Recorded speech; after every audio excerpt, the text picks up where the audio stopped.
We know that terror groups are trying to infiltrate the refugee flow. I'm willing to take them at their word.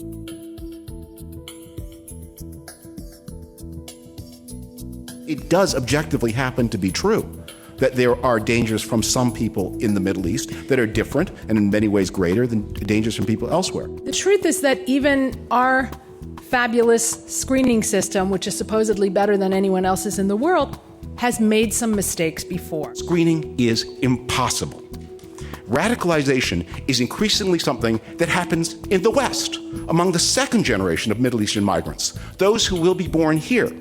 It was people born in the West who carried out the Paris massacres, who murdered the editorial staff of Charlie Hebdo. It was a man born in Chicago, Illinois, who committed mass slaughter in San Bernardino. This population of Syrians is really different from some of the other refugee populations that we admit. Despite the posters that remind us that Albert Einstein was once a refugee, the social, economic, and cultural gap between the global South and the global North, between the Middle East and the Middle West, is extremely wide and very difficult to cross. Mass resettlement isn't in the refugees' interests either, for one simple economic reason.